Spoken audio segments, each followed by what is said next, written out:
Halo anak-anak, kembali lagi di materi pembelajaran IPS.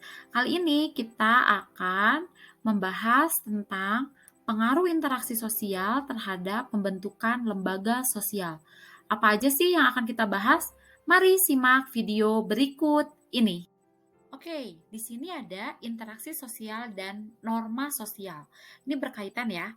Kalau pertemuan sebelumnya kita sudah membahas mengenai interaksi sosial. Sekarang kita akan bahas mengenai apa sih itu norma?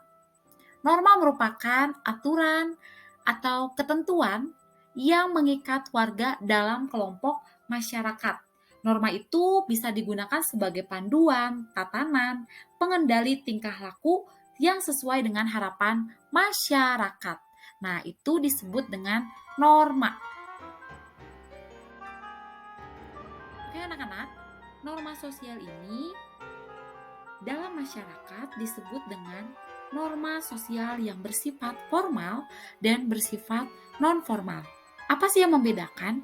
Jadi, kalau norma sosial formal itu sesuai dengan ada yang digambar, jadi normanya itu bersumber pada lembaga masyarakat secara tertulis. Contohnya, aturan negara seperti konstitusi, surat keputusan, atau peraturan daerah. Itu secara tertulis. Sedangkan norma sosial non-formal itu adalah norma yang biasanya tidak tertulis dan jumlahnya lebih banyak daripada norma non-formal. Contohnya seperti apa? Aturan yang terdapat dalam masyarakat seperti pandangan, aturan keluarga, maupun adat istiadat. Jadi itu tidak secara tertulis.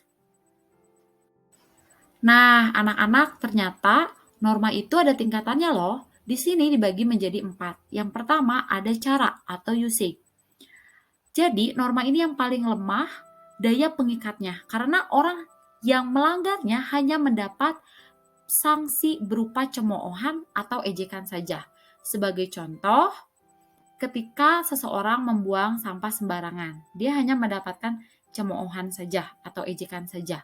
Lalu yang kedua, kebiasaan atau folkways. Ini aturan dengan kekuatan mengikat yang lebih kuat dibandingkan usage tadi. Kebiasaan-kebiasaan ini dilakukan sebagian besar masyarakat yang disebut dengan tradisi. Contohnya seperti apa?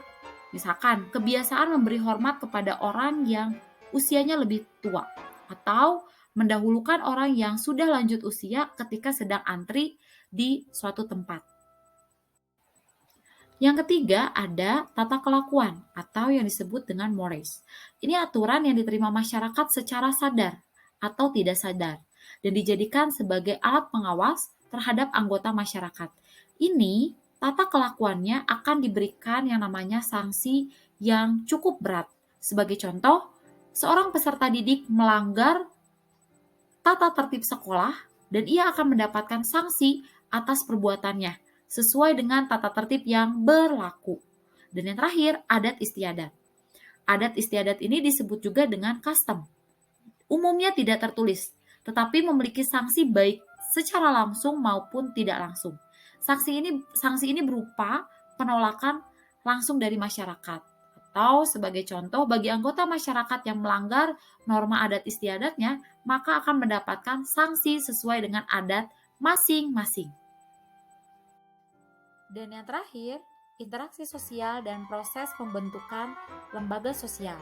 Nah, di sini jadi awal terbentuknya lembaga sosial, kelompok maupun organisasi itu karena adanya interaksi baik antar individu, individu dengan kelompok, kelompok maupun dengan kelompok. Nah, interaksi sosial ini merupakan syarat utama terciptanya lembaga. Yang pernah saya sampaikan bahwa interaksi sosial itu sangat penting sekali. Nah, lembaga atau institusi sosial ini bisa terbentuk akibat dari interaksi sosial dan melalui dua cara. Yang pertama, secara terencana. Artinya, lembaga terbentuk melalui suatu proses perencanaan yang matang dan teratur. Sebagai contoh, lembaga transmigrasi yang dibuat oleh pemerintah. Itu sudah pernah kita bahas ya, mengenai transmigrasi di pertemuan sebelumnya. Selanjutnya, yang kedua, secara tidak terencana. Yang artinya lembaga ini terbentuk secara bertahap. Biasanya terjadi karena masyarakat dihadapkan pada permasalahan atau hubungan dengan pemenuhan kebutuhan yang penting. Contohnya, terbentuknya bank. Nah, ini juga salah satu kebutuhan yang penting dalam masyarakat. Nah, anak-anak, demikianlah pemaparan materi tentang pengaruh interaksi sosial terhadap pembentukan lembaga sosial. Jadi ingat, interaksi sosial itu penting sekali dalam kehidupan bermasyarakat. Jangan lupa kalian terus pelajari materi ini agar semakin banyak ilmu yang kalian dapatkan. Mohon maaf bila ada kekurangan. Terima kasih.